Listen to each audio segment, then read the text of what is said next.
Hello, everyone, and welcome to our today's webinar. We're going to talk about e-commerce and coworking, explore all the gaps and all the exciting things that we've been doing on our side from OfficeRnD.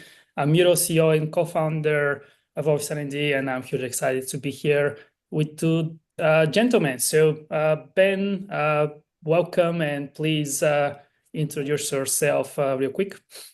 Hi everyone. Again, excited to be on here today. So I'm Ben, and I'm the digital marketing and CRM manager at X&Y. And X&Y is a workspace provider. Started in 2018 and has grown since then. And I think people have come to love our purpose-driven mission.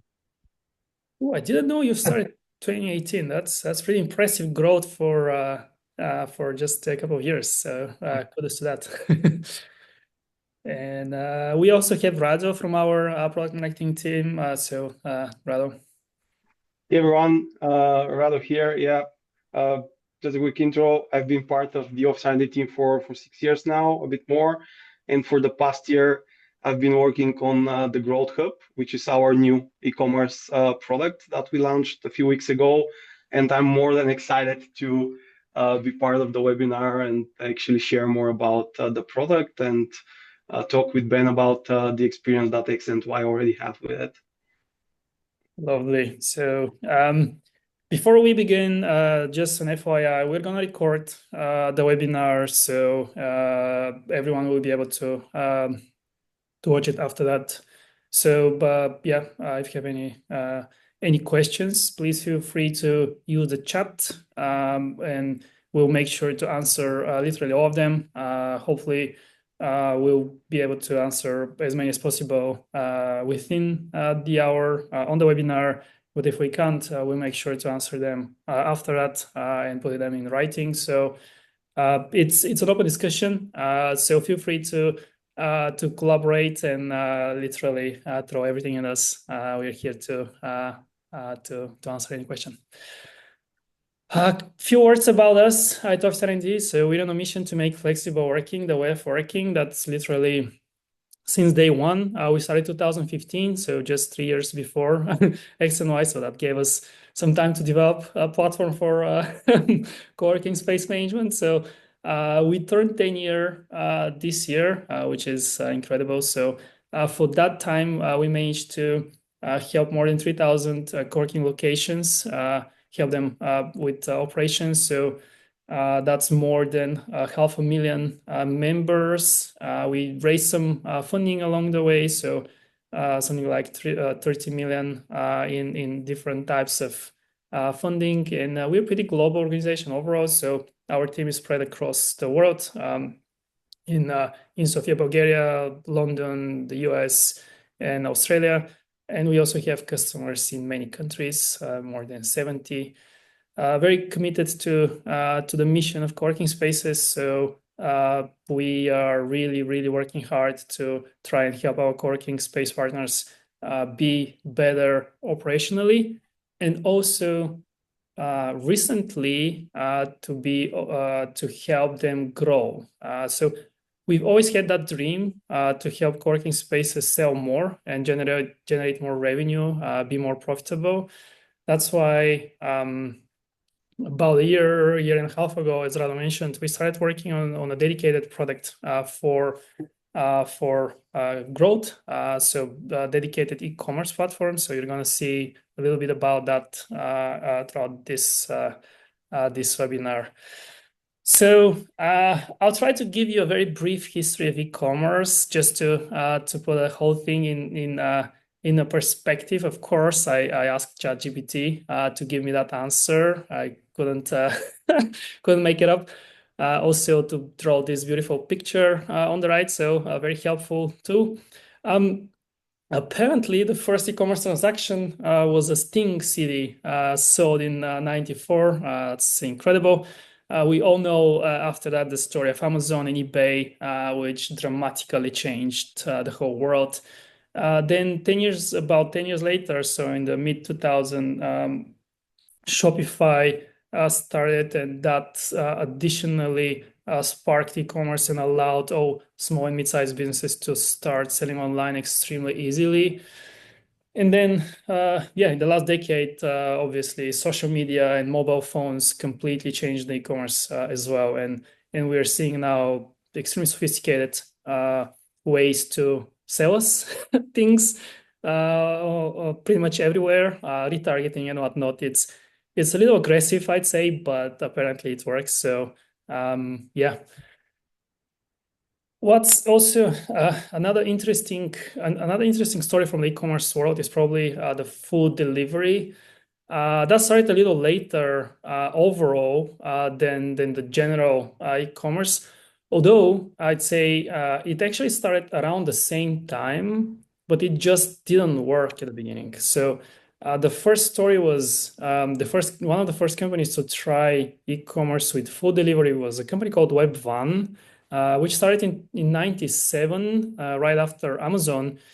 And they raised a shitload of money, something like $500 million. They went public, and then they were among the companies that caused the dot-com bubble to burst. So in 2001, they filed Chapter 11 and bankruptcy. So it didn't work because, first of all, the demand wasn't there yet. And second of all, the technology wasn't there yet. So the world wasn't there in order to actually have a food delivered at scale and profitable. That worked later. I mean, in 2010, obviously, there were all the different food delivery companies, and that really exploded lately, especially in the post-COVID world. At least for me, I'm now 70% of my groceries delivered, and I assume many people are like this. I got lazy to go to the store, but certainly COVID accelerated that. And then real estate. That's again our good friend from ChatGPT. They said that Zillow, Booking.com, and Airbnb pioneered online listings and bookings. It's great. And then mid 2010, Coworking Spaces started offering memberships online, powered by platforms like OfficeRnD. I didn't make this up. That was ChatGPT, but the guy knew I work at OfficeRnD, so that's probably why it said that. We did that. I mean, one of the first things that we did, that we built at OfficeRnD was a way to transact in a very simple and I'd say not good way, like public checkout pages, public calendars, and things like that, which allowed customers to go and book something or subscribe for a membership. But the process was pretty poor. The user experience is not great, and overall conversion rates weren't where they need to be. So that's why we started working on this dedicated initiative. The future, according to ChatGPT, is more online and growth in online space booking, flexible leasing, dynamic pricing, and AI-driven property recommendations. Sure, we'll certainly get there. I don't know if we are there yet, but we certainly will get there. So, as I mentioned, the real magic of e-commerce happens when technology meets demand, and we need both. Without both, it's very hard for e-commerce to work. Obviously, if you don't have demand, I mean, it doesn't matter how good your technology is, still people will not transact. And also, if you have demand, but the whole process is cumbersome, it doesn't work either, because people will not do it. People will feel if they don't trust, if they don't trust the booking flow, they'd rather call because they will be worried that this is a scam, that it's not good, it looks suspicious. So why I just don't call the space and make the booking and pay when I arrive and things like that, which is a very different experience. Obviously, it breaks the experience. So we need the technology to do that properly. So I think the Coworking gaps are still kind of there. So it's certainly interesting. Do we have enough demand to justify the whole hassle of selling online? and do we have the right technology? I think these are the big questions that we'll try to mystify today. So, Ben, on the demand side, what's your take? Do you see enough demand now to justify the whole hassle? So, what's your take on that? Yeah, I think the demand really is always been there. I think it's more just the confidence in sort of an e-commerce system potentially, um, because traditionally we used to have people fill out the form on our website, but the problem with that is that typically when people inquired, they're actually looking, especially if it's a day pass, on the day or the next day. So if it goes into the pipeline and it's a bit of a long sales cycle, you're actually missing a lot of the opportunity there. So I think the demand's really always been there. It's just the case of the technology that used to exist, um, really for it to be able to sort of have something that operators were like confident in to put somebody down this particular funnel. Um, Yeah. so yeah. Nice. Okay, so you believe the demand is there, which is good. I mean, I mean that's the most important part of the course. So, Rado, from your perspective, do you think technology is there now, or at least is it getting? Uh, yeah, I think with if I need to answer quickly, it's probably getting there. But my take on that is because I'm part of the industry on one way or another for more than 6 years now. And when I started with OfficeRnD, I was helping operators to implement our product. And I probably did that for more than 200 operators worldwide. And from my perspective, the demand from them to actually be invested in selling online in those early days, like 4, 5, 6 years ago, was not the same as it is now.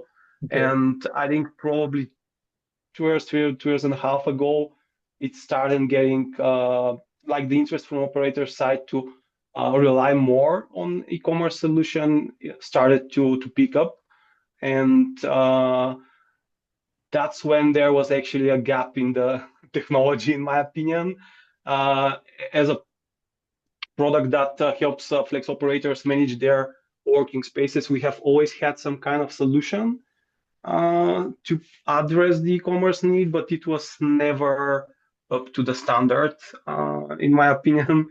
Yeah. Although it's our product, it definitely had to be improved. So I think we're in a good spot now where the demand, not only from end users, but also like from how the flex operators are looking at the e-commerce as a sales channel, and how technology providers are trying to solve these problems in a more efficient ways, like are getting together. And I believe we're now in a good spot to catch up with the rest of the industries out there.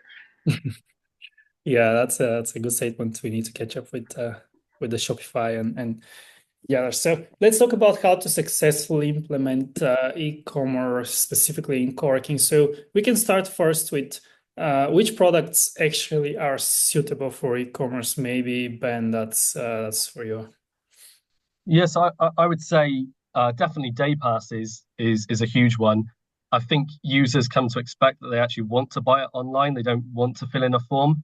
They want that sort of instant booking and a nice journey for it. So day passes is one of them. Potentially, like a lot of operators also offer like full we call it full flex membership. It's basically just full membership to our co-working spaces. They can use it Yeah. whenever they need. So sort of the main sort of co-working products, definitely. Also meeting rooms. So often we often see a lot of people looking for quite small meeting rooms, but we've never really had the technology really to be able to have somebody that could book it. If it's, let's just say someone wants a 10-person meeting room or six, it's quite, it can be quite small, and they can just book that online very easily. So those are the products that we currently have going for our e-commerce, and it's working really well, and the ones I would say are important to have on. Right. Yes. So definitely, we see the same type of products. I think it's very important to mention that these are highly transactional products. However, these people and users of these products are potential leads for upsell. So these call them drop-in customers or drop-in members, different terms out there. But overall, these are free tours that we can do to these people. So a day pass user, it's not just it's a paid tour. I mean, essentially, if we can get them, if we can attach them to the space, I think that's a great opportunity for the sales teams to take it on from there and actually start, and the marketing teams to start upselling these users. So I think that these transactions are great, but also as a revenue source, but also a really good opportunity to further upsell these users to bigger products, let's say, and more kind of membership based or private office based, etc. Let's touch upon the few different things that we need in order to be successful. So maybe Ben again for you. So can we touch upon the digital marketing strategy piece and how you think about that at X and Y? Yeah. So in terms of like digital marketing, partly again with I mean, since we've implemented sort of Growth Hub, one of the challenges we had before that was particularly tracking the journey, to have like robust tracking in place, and to be able to build any type of like digital marketing strategy, you really need to collect that data to be able to optimize on your campaigns, any sort of paid spend, or at least to get an understanding of where's my traffic coming from, or uh, who's purchasing, what channels, what campaigns have they seen to essentially purchase from us. So Yeah. that was quite a big challenge for us. So now we've got Growth Hub, we've actually got a full funnel analysis that we can collect. We can capture the conversion data when they purchase. So how it kind of works is you can see the view item when they add it to the basket, when they've started the payment info, and when they finally purchase. So we've got that full funnel analysis. We can see where people are dropping off. And previously we just never had that. So it was always hard to build a strategy around something that we couldn't track, Yeah. essentially, because it's you get a budget for your marketing, and people are asking, well, what's the return on investment? What's working? What's not? And it's so hard to build something like that without it, essentially. So that's probably I would say probably one of the fundamentals. Really, it was the tracking for us, and now we've got it, and it's a very seamless journey, the new one. So Yeah, that's a really good note, Ben. And I think especially on the budget front, certainly that's one thing that it's very important to note. E-commerce cannot work without a budget.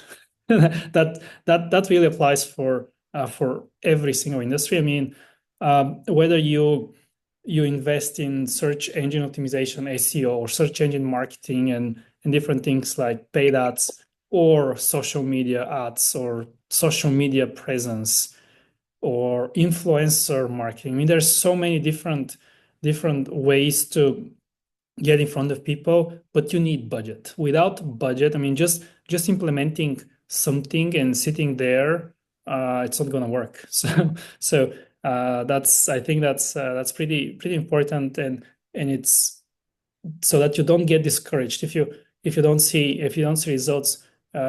In order for e-commerce to work, you need a budget. However, when you get a budget, it almost always works. That's also interesting. And to Ben's point, when you can track it, actually, you can measure, you can track what's working and double down on the yeah, campaigns that convert better and stop those that are not converting or whatever. So there's plenty that can be done on that front, but you need to be dedicated and serious about it, and it almost always works. That's the whole thing.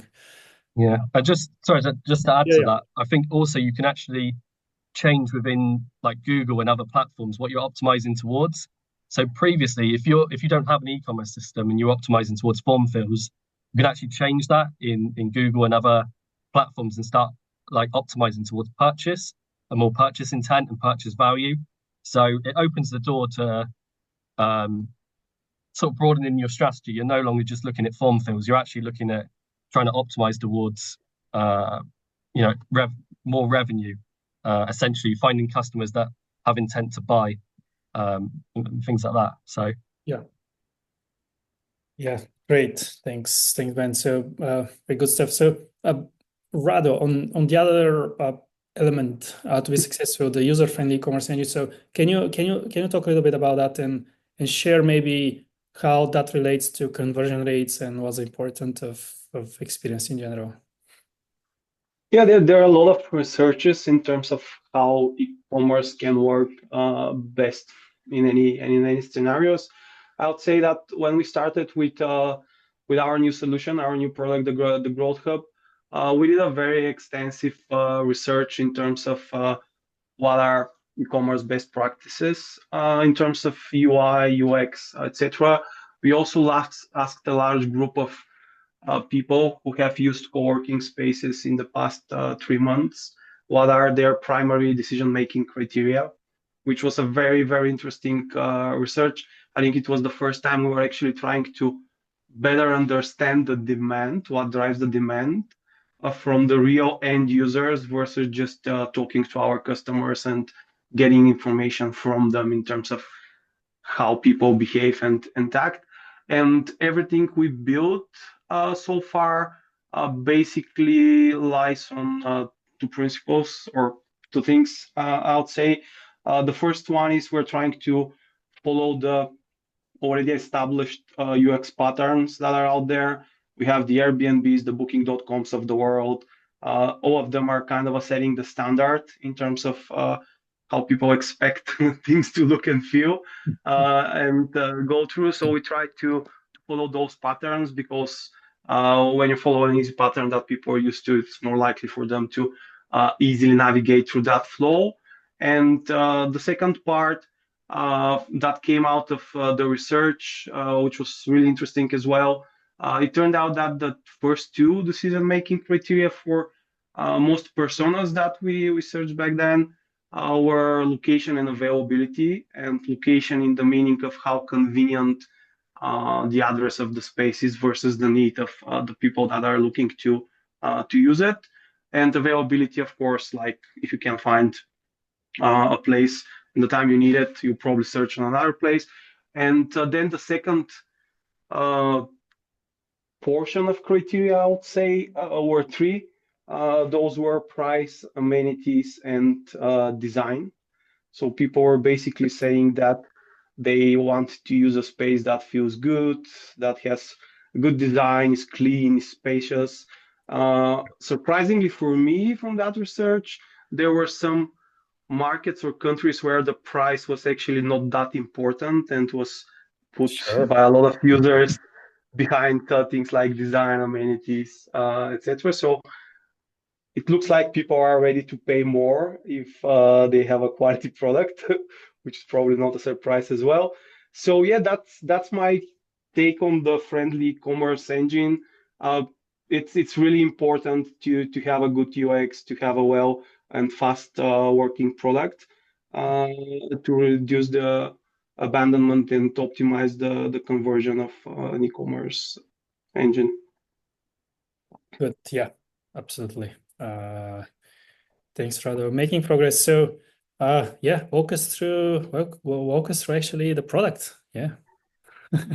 Oh yeah, let's jump to that exciting part.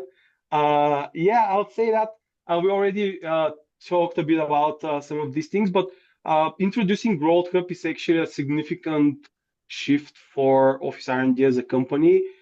So before that, we were mainly focused on providing uh, features that are oriented towards optimizing operational efficiency for operators. And with Growth Hub, we're adding another like big narrative, I would say, or pillar to our platform, which is how we can help you guys to improve and maximize your revenue, which is a big thing for us. And that's why uh, the Growth Hub team is already like a different division within OfficeRnD, which is here to stay and improve the product in the years to come.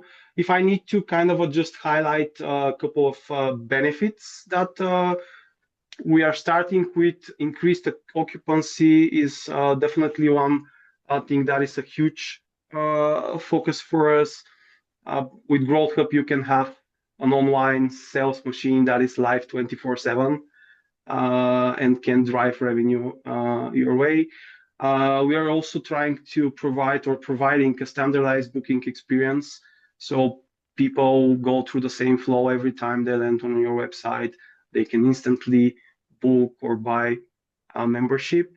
I think we already talked a bit about the expand the sales funnel. So the online sale is on one side revenue, additional revenue, but at the same time, it is also a lead generation tool that directly gives you leads you can later upsell on higher tier products, which is also important. And ultimately, those three in the long term can drive much higher profitability. And yeah, that's basically the key focus, I would say, that we have. Ben, do you think you can add something here from your perspective, like how Growth Hub is helping you and X and Y?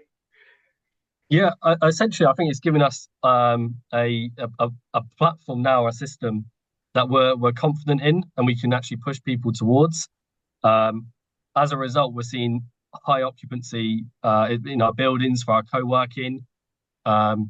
Typically, sort of in the past, it was something that we didn't really see sort of too much. And we're actually getting now to the point where site teams are saying, is at some points can we actually limit availability and stuff like that for our day passes? So it's definitely Yeah. helping covering those like gaps really in the building from a co-working perspective. So that's something quite big. Again, as well, it's improved our sort of operational efficiency because often once they filled in the form before, they'd have to go to the sales team and there was all a bit more of a manual process. This is like booked within minutes and there's no intervention from site teams really until the user gets to the site. So it's really a win-win for everyone really because in the traditional sense we were losing them going down the forms. Now we're actually capturing them and seeing sort of higher demand. Again, it's allowed us to broaden our marketing strategy as well. And I know before we sort of briefly mentioned SEO, but also like optimizing a little bit more towards purchase intent keywords. And because the Growth Hub can be embedded on your website, you've got control over the SEO and that side of things. So you can actually go after terms which are more purchase intent as opposed to somebody, maybe just looking for day passes. We're looking for people actually wanting to purchase day passes as well. So there's different variations of keywords that you can go out there and do a bit of research and try to optimize your website towards. Sorry. Sorry about that. Sounds great. Thanks, Ben. Super helpful. Okay. Yeah, we have a short poll for you, and then after that, we actually will see a demo of the product, like real demo. So let me try to pull the poll for you. So yeah, please go ahead. We have a simple question. What is the biggest challenge preventing you from fully embracing e-commerce solution for your co-working space? So there are some interesting answers here. So let's see what's it's gonna be it. We'll give it a minute or two.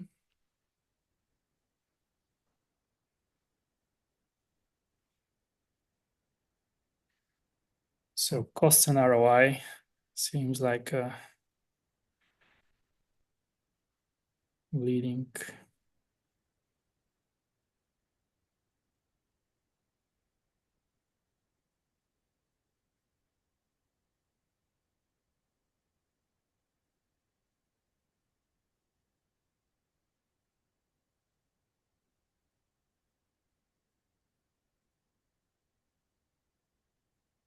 Give it another 30 seconds.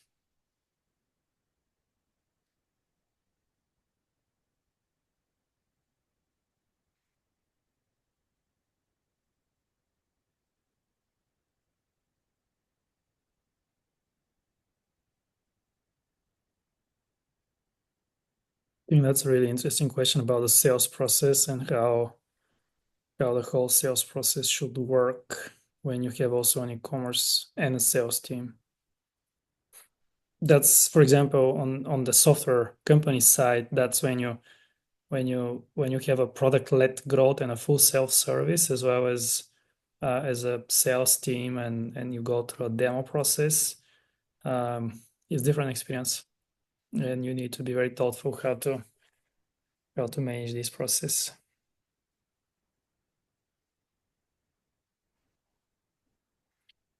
Okay, I think we got a good participation, 2 minutes in, so I'm gonna end the poll and we can dive into. Thank you everyone for participating. We're gonna share the results. I'm not sure what exactly does it do, but I guess you can see the results now. So let's move on to Growth Hub today. Rado, I think that's you again. Yeah, that's me again, Growth Hub today. Key benefits. Yeah, we'll start with seamless integration. I think Ben already touched on this, but yeah, Growth Hub can be used as a standalone application, but it also can be easily embedded into your marketing website, which makes the experience for the end user very smooth, so they don't leave your website at any point. And additionally to that, the embedding also enables operators who have already built some kind of search engine or their websites in a way that people can find all the different products that an operator is offering, just connect the checkout and the availability part that is available within the Growth Hub. So the payment, the billing, and all these processes can actually be handled by OfficeRnD. This means that even like without making any significant changes to your website, you can easily connect it to the Growth Hub experience and start offering your entire portfolio 24/7 online, which is the second bullet. So that's kind of a straightforward. I would say something important that is usually among the top three reasons for abandonment for in basically almost every research that we found out there is the option for guest checkout, uh, which means that we're not asking the end user to create an account in order to complete a booking or a purchase. They can do that as a guest and create an account later on if they want to.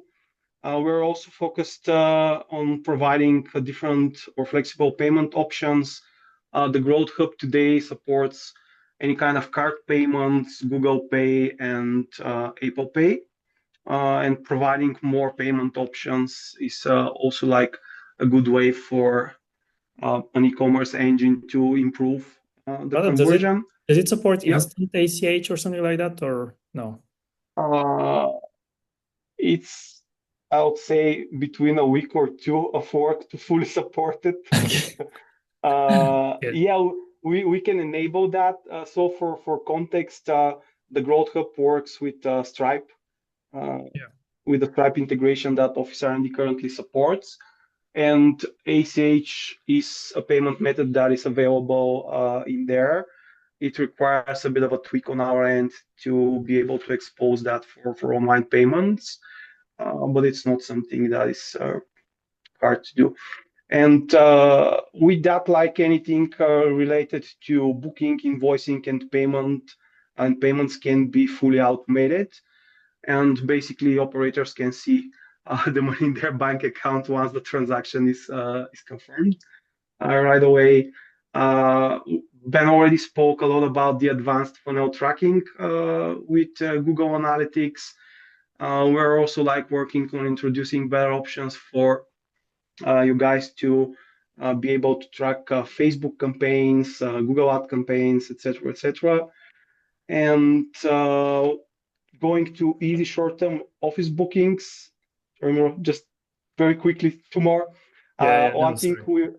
yeah, one thing we were focusing a lot on is to help operators offer on an hourly or daily basis their vacant offices. Mhm. Day offices are no longer like something exceptional. Almost everyone is doing it, and it helps to maximize occupancy from offices when there is no long-term rent related to them. So we streamlined some backend processes. So right now, basically, any operator that is using OfficeRnD can just have their offices both available for long-term rent and short-term bookings, and that is all interconnected. So if you have like a contract that is assigned to the office, the Growth Hub will not show that office for daily bookings, but for the period where the office is available, it will be exposed and people Very will be cool. able to book it on a Okay. daily basis. And last but not least, as we're building different products, probably some of you know, a few months ago we released a new visitor app. So Growth Hub and the visitor app are kind of integrated. So you can add different Growth Hub links to your front desk app if it is powered by OfficeRnD, and people can easily scan a QR code and buy a day pass or book a room basically when they are on your front door. And by the way, FYI, we also released this week or last week the Stripe terminal integration. So that flow is really getting there for instantly being able to pay at the front desk. So I think that's pretty cool. Okay, I'm cautious of time, making progress before we actually dive into the demo. But let's touch upon again quickly on the benefits here. So Ben, over to you. So um, have you seen any impact on conversions and overall growth after you implemented Growth Cup? Yeah, so definitely just in general, our co-working spaces are becoming a lot more fuller. Um, in terms of like some sort of stats, we did use the previous system, so I don't know if anyone else here is using the older uh, Yeah. system of the OfficeRnD portal. But typically we manage to get some data and a bit, even though it's a little bit skewed. So we used to see roughly about 300 people that used to go through that journey each month, and about 20 of those purchase. Um, and the average value of that was usually about sort of like 45 sort of pound. Since introducing it now, we're seeing about 360 users now going through the the start of the journey essentially. But we're actually seeing 95 customers purchase. So it's a huge uh, increase in conversion rate for us, and also the average booking has gone up to about 112 pounds. So Wow. it's quite a big increase, and considering we only really like properly went live with it. I think it was maybe towards the end of January of this year, where we like sort of fully went all in a little bit more on it. So it's definitely such a big uplift for us. Uh, Lovely. That's great. I think there is even more potential there, but we will unlock it over time. yeah, I mean, yeah, there are certain things that certainly will improve, like obviously dynamic pricing and whatnot. So there's plenty that will further make it even better. So what's your advice to other corking operators overall that are more hesitant to incorporate e-commerce? So uh, advice from me, I would probably say to start with something smaller like the day pass. That has become something that people just want to buy online. I would say they don't really want to fill in the form. So I would probably start with there. Again, explore maybe e-commerce that's out there. and definitely chat to Office R&D about the growth system because it's very easy to integrate. And the fact that what I quite like about it as well is that it just pulls your inventory from Office R&D already, so there's no need to like duplicate it elsewhere in maybe your own website system or somewhere else wherever you want to house it. So there's no duplication. It's all coming live from that, and then you also don't need to worry about any integrations that happen after that because it's all handled with Growth Hub. So I'd probably say reach out to you guys. Awesome. Thank you. And looking ahead, what you're most excited about when it comes to e-commerce? I think probably just the fact that it feels like we're probably on a bit more of a level playing field with maybe some of the bigger operators now. Hmm. Just to be able to have something uh, that's got quite a I can see like quite a good roadmap for it going forward is in the future. But it kind of levels the playing field really for us and be able to have confidence in something that we can push users towards. And we're certainly getting a high conversion rate and value back from it. So it's exciting to see essentially other things that maybe come in the future with like the dynamic pricing and things like that.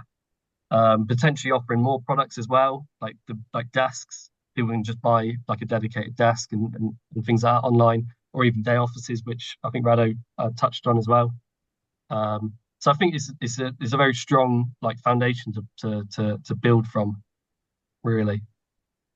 Yeah, the day office is an interesting product. It has a really high gross margin. 'Cause, I mean, the shorter the period that you rent an office, obviously the better the gross margin is. So overall, if you actually have like a gap of a month to fill in an office, if you even just sell it for a couple of days, it's gonna be probably more than the full month membership from a long term um, license. So it's definitely an opportunity.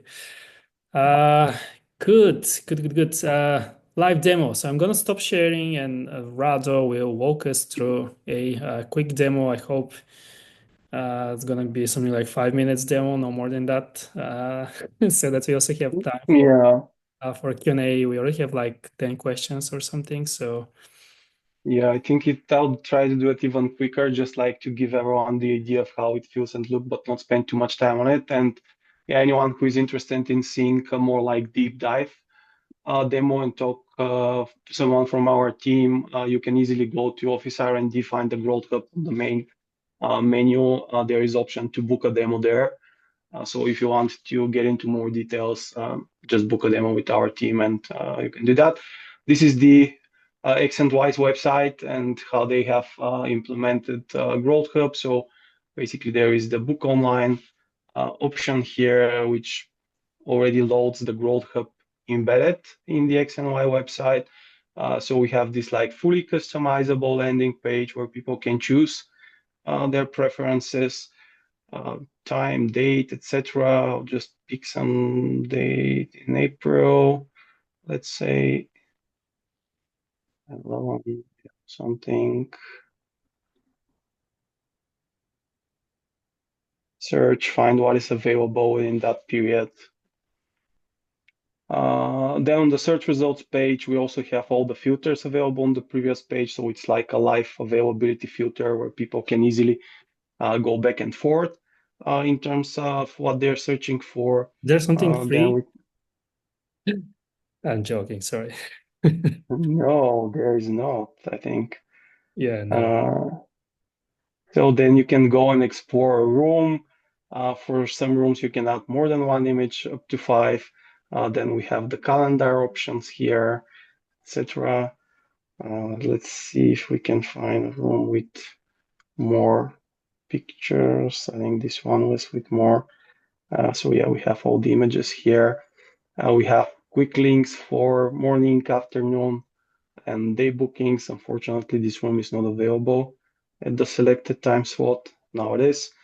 So from here, end users can quickly select morning or afternoon slot if they want to. You go to checkout, And here you will allow people to complete the flow without actually creating a username or password, without creating an account. So it's a pretty straightforward 3 to 4 steps process that people need to go over so they can book or buy something within your space. And I'll like stop here so we can have time for questions. Okay. Good. Yes, indeed. So if you wanna see it deeper, ask all of your questions. You can definitely send an email to success at OfficeRnD if you're already a customer, or if you're not, go ahead and book a demo with our lovely sales team. They'll definitely do you a good demo of Growth Hub. So Q&A. Let's see what we've got here. Oh, I get there. Yes. Okay, so can you enable external bookings by non-members from within the Growth Hub? What I mean is, can external users who are not yet known in our OfficeRnD platform carry out a transaction? That's straight yes. Yeah, that's straight yes. Yeah. That's exactly what we refer by guest bookings. So they don't have now to create an account and go through the whole process, set up passwords and things like that, which is generally very poor experience. So people can now book directly externally as a non-member, and they'll show up in the backend as a drop-in user. So can external users create an account if they regularly book only meeting rooms or events? Yeah, I can take this one. So basically, the way we think about the account creation process is that it is now after the checkout, and it is by default optional for the end user. So they have a quick button or link which they can use to create an account if they want to. So yeah, it's a yes, but it's a step that is post the checkout process, not before that.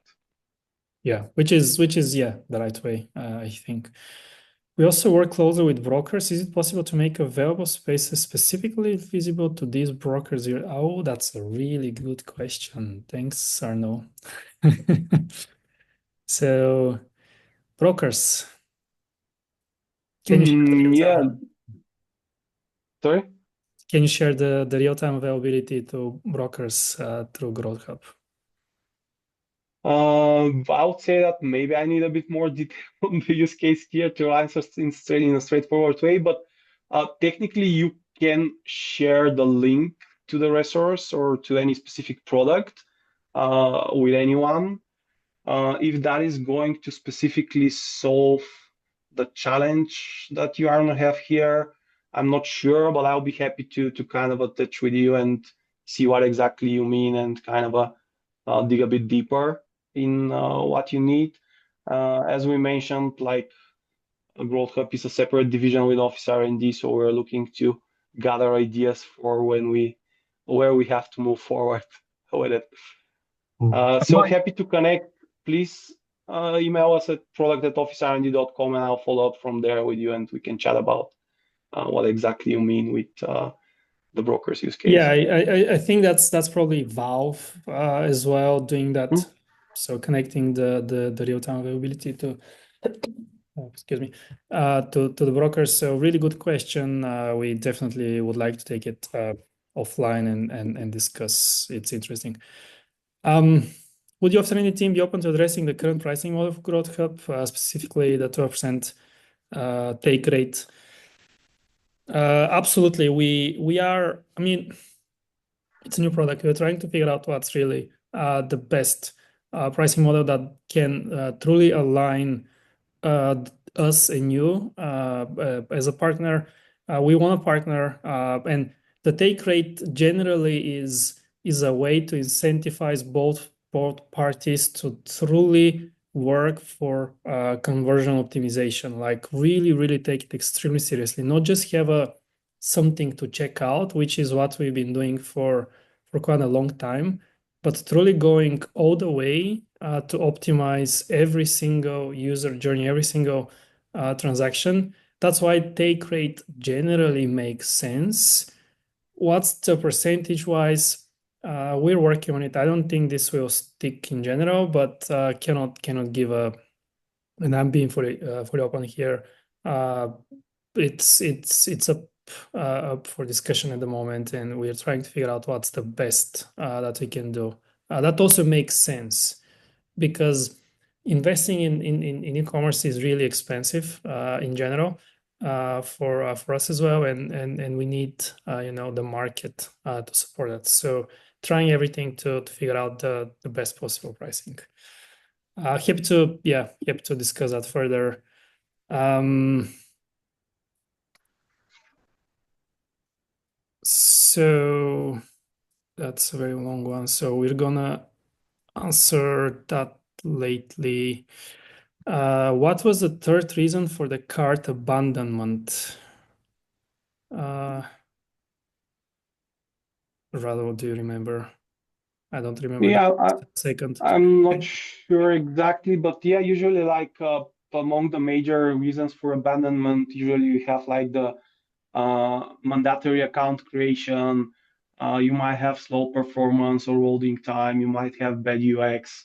You might also have like if you're redirecting people to a third part or a third party website or experience that looks like a disjointed with the site where they started their flow. So yeah, probably something around this. Not sure exactly what was the third one. Hey, Nick, great to see you, mate. It's been long. So, what factors do you believe were the main reasons behind the average purchase sum going from 45 to 110 pounds spend? That's for you. I think probably partly it's just we've broadened into to meeting rooms as well. And not that we didn't offer meeting rooms in the previous portal. I just don't think anyone bought from it. It just didn't quite work. Again, going back probably to what Rado was saying with the UX and the work that they've done in improving that. So typically we really just seen day passes, people purchasing day passes for it. But now we're seeing people buy our full flex co-working subscription. So again, we don't just have that for the month. They're usually in it for the year. So we've got bigger purchases like that and meeting rooms, and it's probably only really going to go up as we start to bring more meeting rooms online and you know drive more of the higher value stuff. So the full flex stuff. So that's probably essentially it, really. And we've got data now that we can actually start to make decisions with, as opposed to sort of guessing, really. Uh, so yeah, that would be my answer to that one. Yeah, good one. Question from Bonnie. So, will there be a better way to offer coupon codes? It's my favorite question. Yeah, my favorite one as well. So there, the Growth Hub supports a form of basic coupon codes that are now available in our product. But that topic, like the entire topic of promotions and coupon codes, is among the top three priority topics for us to expand on in the next 2 quarters. And to be honest, like we're just in a process of doing our roadmap for the next few quarters. So stay tuned. But yeah, this is a topic that we want to pay a lot more attention to in the next 2 quarters and introduce a lot more and better options for customizing coupon codes and doing promotions in general. Yeah.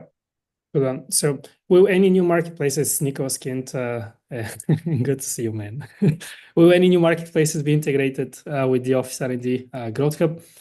That's a really good question. So, overall, the story of Growth Hub will go in this direction. As in other industries, people call this channel manager, where you essentially share the real-time availability, resources, inventory in general, and rates. So ARI, I think it's called in the hotels world, with all marketplaces. So technically, yes, we'll try to integrate as many marketplaces and make it more seamless to either push the availability and the rates and all of that, or allow marketplace to pull that. So certainly is on the roadmap, and we have done something in the past, but we want to be a lot more serious about it in the future.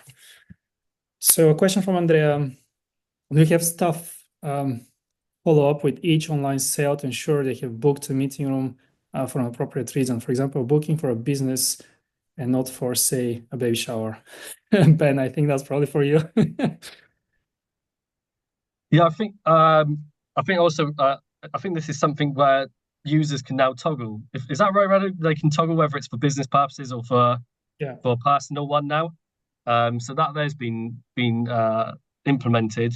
If that there answers the question, so when they get to the payment bit, they choose what is this for a business or personal. But Personally. in general, do you have staff? Like, is someone actually following up and trying to learn something more about this, or no? You just Oh, so once they've made the sorry, I think I've yeah. misunderstood. So once they've made the booking, do we follow up anything after, like whether it's a Yes. business? Yeah. So essentially, yeah, it goes to site teams, and they can see it come through. I'm not quite familiar with exactly what they look at in OfficeRnD, but they can see it come through. And typically they would just call to check everything's okay with the booking and things like that. That's how we currently have it. But again, there's we've got plans to really automate that after they get a booking confirmation. But we've got plans to sort of have a bit more comms to support once they've made the booking. Does that hope that answers the question? Yeah, I think also something very interesting that I'm personally excited about in the future is to also have some form of surveys and follow-ups and and customer satisfaction surveys after these bookings, so that you can also learn from the experience of people. I think this can further help polish the product offering and whatnot.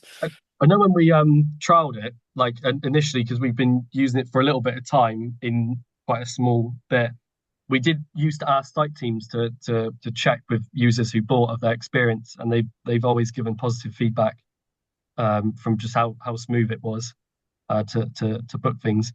So we did, and afterwards, that was our kind of way really.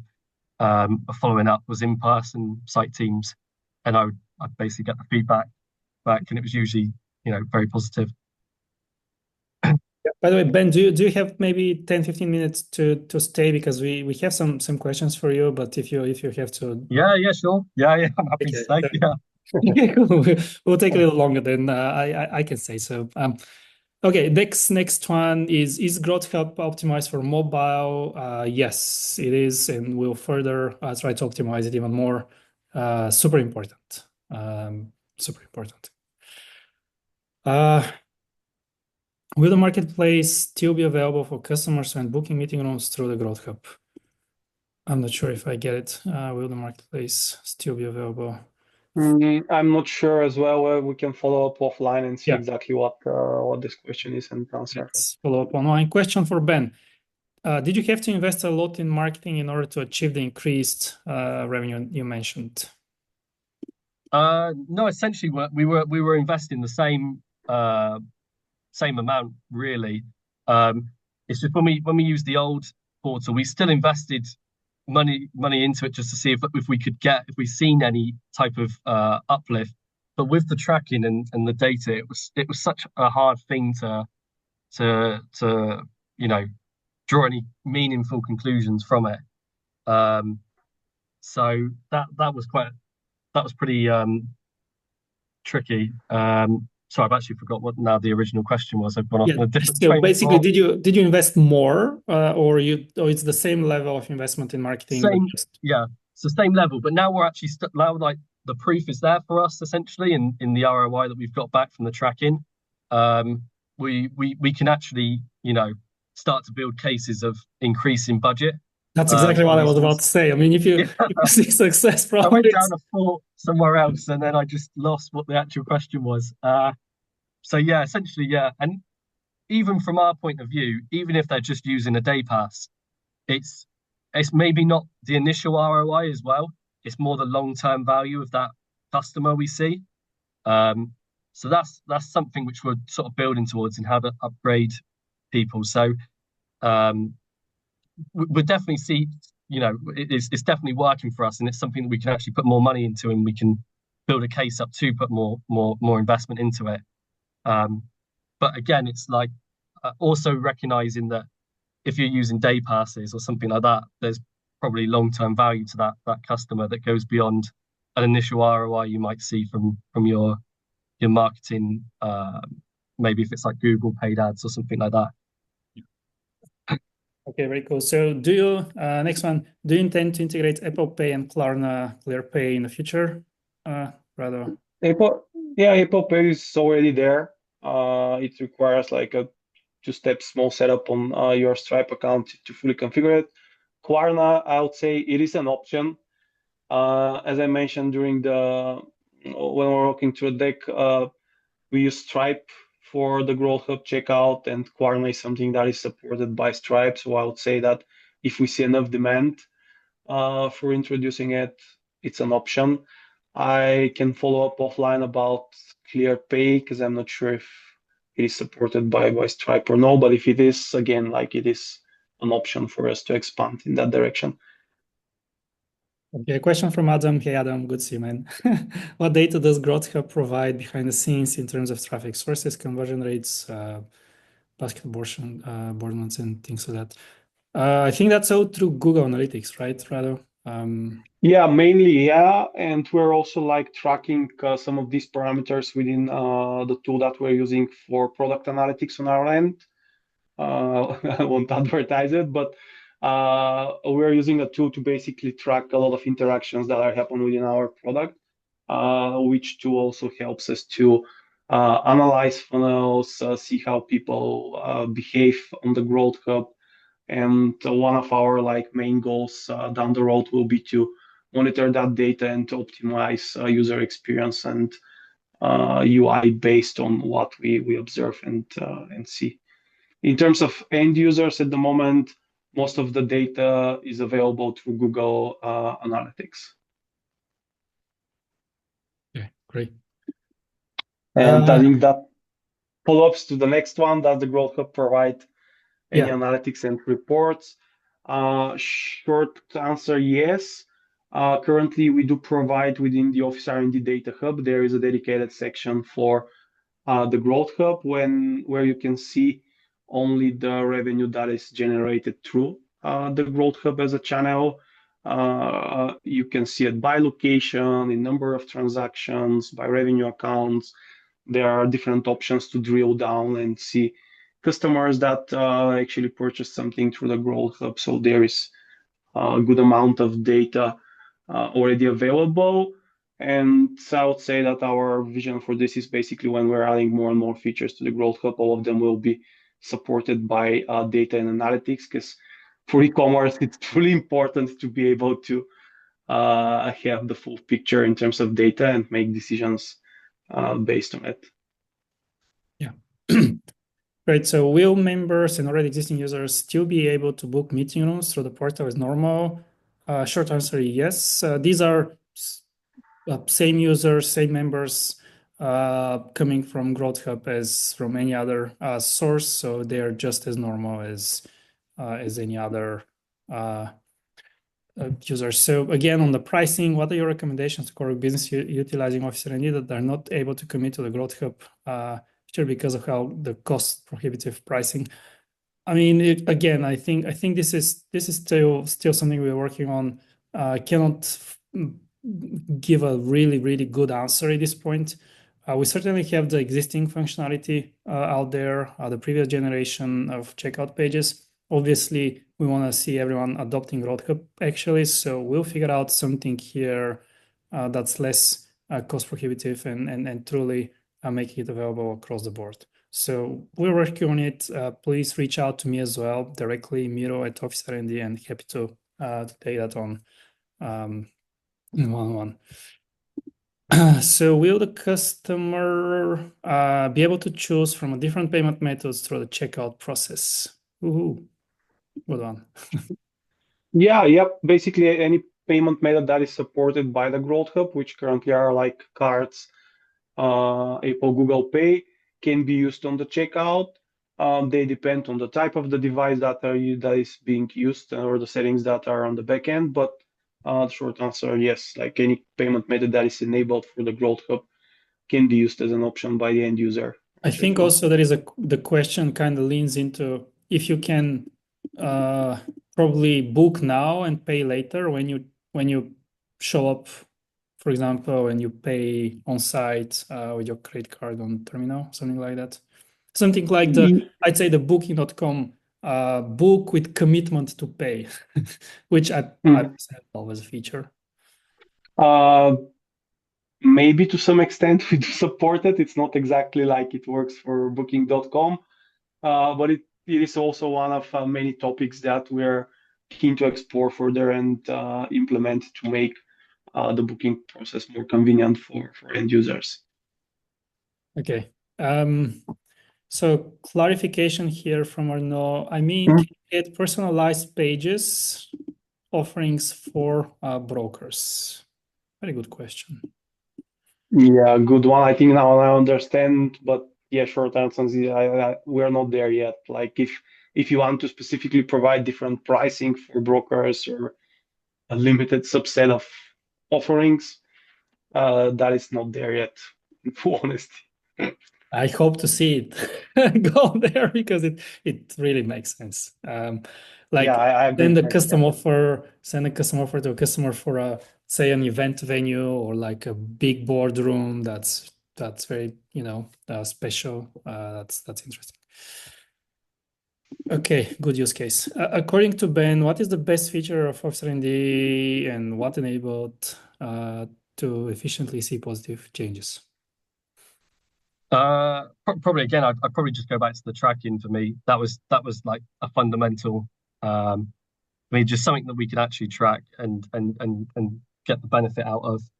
Um, but again, really, it was also like we also seen a lot of the sort of UX improvements and the guest checkout as well, which was something that I always thought was something that's quite a big sort of friction point for people. Like if you're buying a day pass, do you really want to create an account and fill out lots of sort of mandatory information on it that you may want to get for them?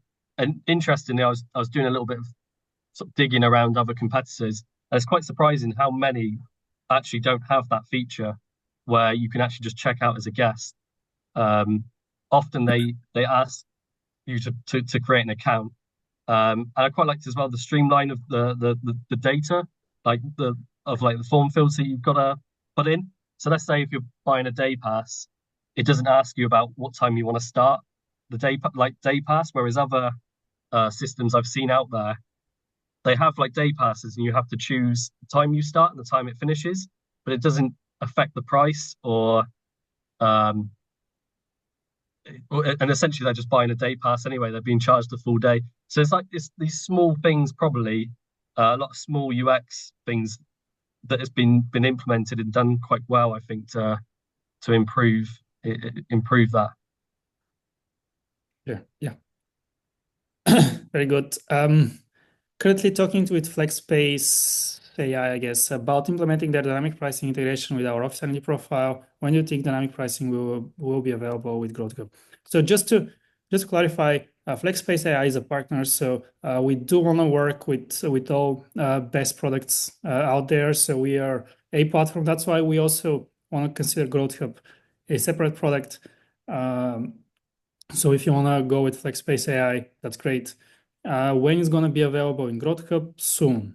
Pretty soon. I mean, working on it. I cannot, uh, I don't have the exact date, but it's certainly one of the top priorities for us. Next question.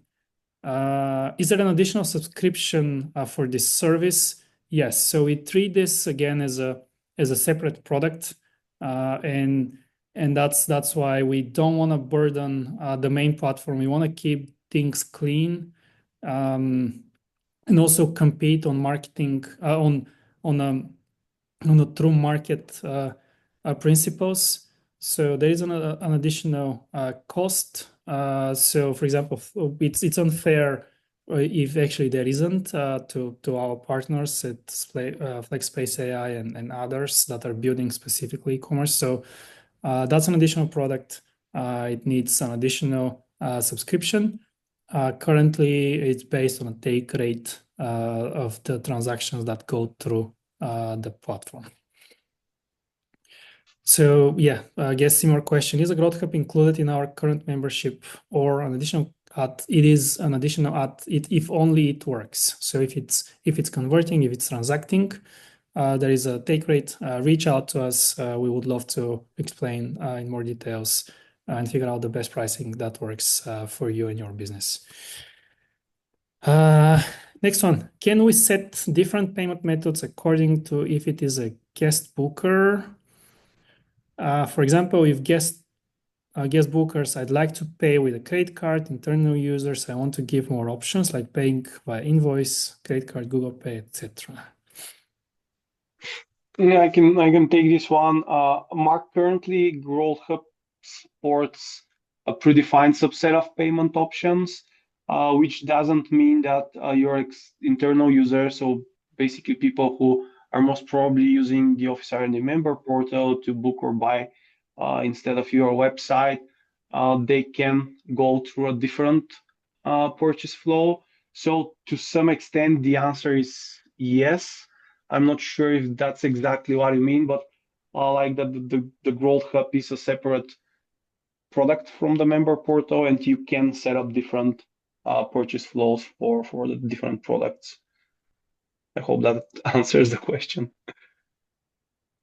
Yeah, you can reach out to for more clarification if you want to. So next one is we want to integrate Growth Hub in our own website. Yes, that's exactly the perfect use case for us. Is there an API available? You actually don't need an API, so the whole thing integrates directly within. So you just put it in there in an iframe, and it works really well. So that's one option. Or you can use redirect. So obviously there is still APIs and all of that if you want to build like truly custom user interface. But this is so much work, so we definitely advise you to just put it in directly and you start from there. It's really simple. You don't need developers. You don't need technical skills much, if at all. So it is very simple, and we can certainly help you with that. When will be the pricing be finalized and will this be live to use? It's already live, so you can. It's live as you saw for X and Y. It's been up and it's up now with actually many customers. So reach out to us for a demo and also to discuss pricing and figure out what works for you. Is dynamic pricing possible? Not yet, but it's coming. Top of list, big focus for us. It's already top of list. Yeah. And overall, I mean, dynamic pricing is certainly really interesting. And we need to make it thoughtful, very thoughtful. I personally hate some of it, and especially in the UK, it's been exploited to an extent that it became like a bad experience. Like you're scared to, use a train in certain times because the dynamic pricing will kill you. But yeah, certainly it's helpful, so we'll do it. Is it possible to book as a guest if there is no payment integration? Is the invoice generated automatically upon checkout, or there is also an option to generate it manually after that? Yeah, I can take this one. Short answer to the first question, yes. Like, if you don't want to ask for payments, this is kind of a setup that you can configure. If you just want to collect the card of the user, that's also an option. Generating invoice on the moment of checkout or after that is also a setting that is available within the product. So, yeah, you can support all these like different scenarios with different kind of setup. Okay. Okay, a few more questions on the take rate. So I'm gonna skip this. Please reach out. Uh, you may have answered this, but this feature integrate to Squarespace. Yeah, absolutely. I mean, Squarespace is a great platform.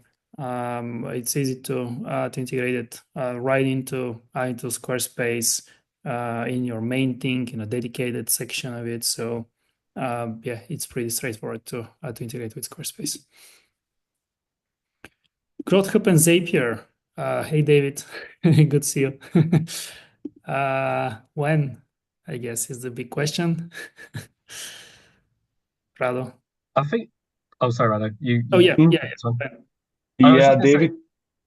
Oh, Sorry, sorry, go on, Rado. Ben. Yeah, You do it. Yeah. go on. Okay, so I think we can pull some data from Zapier on bookings, which is typically how we are currently sort of handling that going into like HubSpot. So I'm assuming you want to pull it out of Office R&D and put it into your CRM, another CRM system potentially. So we have that in place where if you make a booking through Growth Hub, we're taking data from that's going into sorry, it's going into Office R&D and then pulling it using Zapier into HubSpot. So that's how we can figure out who's booked what essentially in Growth Hub in HubSpot. So this is where the comms sort of comes in and that customer sort of relationship, I suppose. So yeah, that's how we're using it at the moment. Hmm. Thanks for chipping in, Ben and David. If that's not what you what you mean, please email me so we can get into details because I'm not sure I'm getting the full picture here. Okay, moving on, we still have quite several questions. So, if GrowthCop is driving technical improvement as an independent division that drives e-commerce, what does that mean for the general development of Flex feature that also needs significant improvements to sustain the member experience? Really good question. That's actually exactly why we treat this as a separate investment. We created a new team from scratch. We also separated the visitor hub as another team. Member experience is now also a separate team from the Flex operations. So very soon, actually, you'll see also a new, very new interface in the backend that shows the different things um, as a whole platform. These are all separate investments from us. So we actually have even bigger team now for the main Flex offering and the main Flex operations. So that's the most exciting part that you're gonna start seeing very uh, in parallel developments and new features across all of these different platforms. Now we don't have to trade one feature for another. We can do all of these in parallel, which was my personal dream because before that, the previous generation of e-commerce was on this state because we always had to prioritize improvements on the backend, on the billing, on contracts, and whatnot, and there was always things that are more important than these public checkouts. Now we can actually focus on all of these separately, which is super exciting, so that we really can deliver more value. Hey, Clara from Coco House in Puerto Rico. Hello. My question is for Ben. So, from a marketing standpoint, what do you think is the best-selling approach for Gen Z? Ooh, that's a good one. Blimey. Yeah. Best selling approach for Gen Z. I don't. I think Look, probably typically, maybe it's in terms of product. I would say maybe I it'd probably be day passes. I suppose that we're seeing, but actual approach. I think I'd have to think about that one. I don't know if I can if I've got an answer immediately. That is that's a good one, but I actually don't actually have an answer for that one. I'm afraid at the moment. yeah, Best me selling either. approach. I think I might have to chew over that for a little bit. yeah, it's a Don't good you want to one, go over and some other questions? I mean that's probably the question that we all should be thinking about for the future of co-working. I mean, yeah, Gen Z is coming. Uh, Yeah. Good. So will the existing shopping cart, checkout, and public booking calendar options that are currently part of OfficeRnD still be available to those who do not subscribe to Growth Hub? Short answer is yes. Long answer is we still want to see you moving to Growth Hub and figure out what's the best way to do that because it will work better for you. And we're going to incorporate a lot of these things there anyway, different views and whatnot. So maybe that's the future, and I'm really being transparent here. Maybe that's the future where we have a simple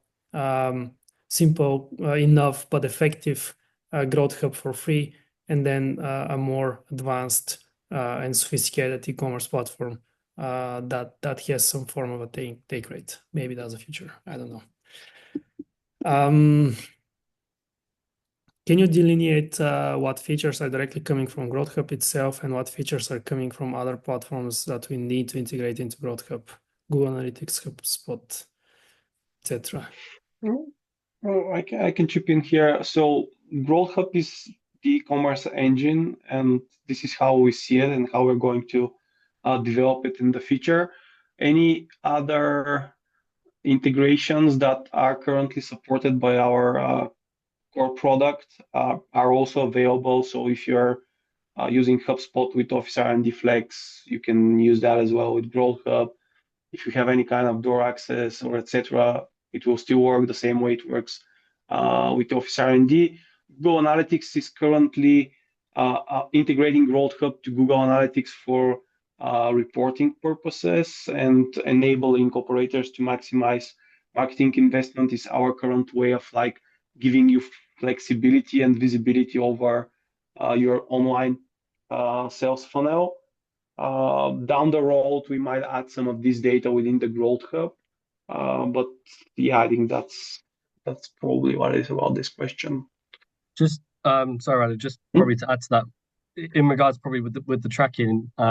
So there's a Google Tag Manager tag which you can actually also configure for your like paid platforms as well. So your Google Ads conversions, LinkedIn, Microsoft Ads, things like that. So that's how you can pass data from what you're seeing through the funnel into your advertising platforms. If you want to get an idea of like purchase value and things like that, and things. Okay. Next one. Is there any calendar integration or ICS file confirmation sent for our bookings? I think that's right. That's being sent, right? I mean, that's the typical booking confirmation email, rather. Mm-hmm. Yeah, absolutely. So the short answer is yes. Can we offer different options for each of our locations? So only meeting rooms at one location and room and corking at another?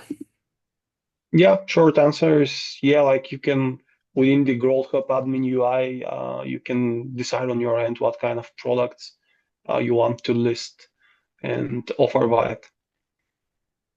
Yeah, just to also clarify, your locations might be even across multiple organizations and accounts within OfficeRnD, multiple countries, so different products, different currencies, and different tax rates and whatnot. So it's all covered there. Just clarifying to make sure we're on the same page. Growth Hub is an upgrade from OfficeRnD Flex. Growth Hub is an additional product as part of the OfficeRnD Flex platform. So the OfficeRnD Flex platform has now 3 distinct products. So the main Flex, Visitor Hub, and Growth Hub, which are separate but nicely integrated products within the entire platform. And the last one, and I'll let you go, guys. So we've historically been discouraged from making multiple purchase flows for different cases within OfficeRnD. Does the Growth Hub change this? How much setup changes to our current configuration should we anticipate in order to seamlessly incorporate the Growth Hub? Yeah, short answer to the second question is it requires a very small effort for initially set up and start using the Growth Hub. And most of that is around adding more images, customizing, like enhancing the content and how you present your products, not in terms of like setting up the platform. And on the first question, I would really love to follow up offline on that one because we are looking to provide more customizability and different ways for you to set up how the user experience looks for different types of products. So you can actually create different journey or different experience for users who are booking a meeting room versus users who are exploring one of your memberships. So I would really love to dig into that. So I'm not sure because it's an anonymous attendee. Do you know if we can follow up or they need to follow up with us They if need we to don't? follow up. We certainly cannot see who's that, Okay. but yeah, Yeah. overall, yeah, certainly, Growth Hub is changing this in many ways, improving the purchase flow dramatically. Even on the back end, I mean, the whole setup is 10 times simpler, but also the actual purchase flows are 10 times simpler for the end users. So overall, the setup is very simple, much simpler than what you had to do before in OfficeRnD. So yeah, definitely reach out. We can enable that for you and test it out. That was the last question, and yeah, we are pretty late, but thank you so much, guys. Honestly, appreciate your effort and staying late. I'll let you go. Thanks everyone for attending, and yeah, looking forward to see what's new in the world of e-commerce. Thanks, everyone. Thanks, everyone. Cheers. Bye.